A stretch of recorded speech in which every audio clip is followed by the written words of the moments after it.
پطرس کا اقرار اور امامت۔ مقدس متی کی انجیل، اس کا 16 باب 13 تا 20 آیات تک۔ جب یسوع کیسریا فلپی کے علاقہ میں آیا تو اس نے اپنے شاگردوں سے یہ پوچھا کہ لوگ ابن انسان کو کیا کہتے ہیں؟ انہوں نے کہا کہ بعض یوحنا اصطباغی کہتے ہیں، بعض الیاس، بعض ارمیا یا انبیاء میں سے کوئی۔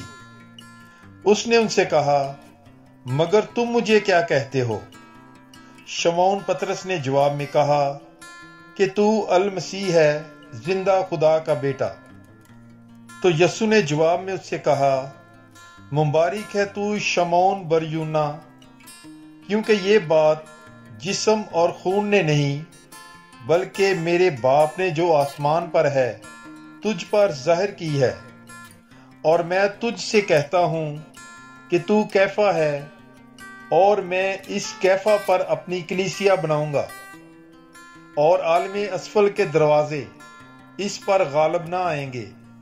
اور میں آسمان کی بادشاہی کی کنجیاں تجھے دوں گا، اور جو کچھ تو زمین پر باندھے گا وہ آسمان پر بندھا رہے گا، اور جو کچھ تو زمین پر کھولے گا وہ آسمان پر کھلا رہے گا۔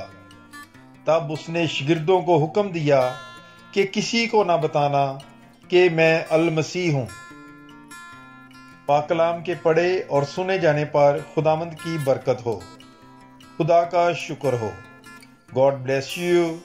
Bible is life.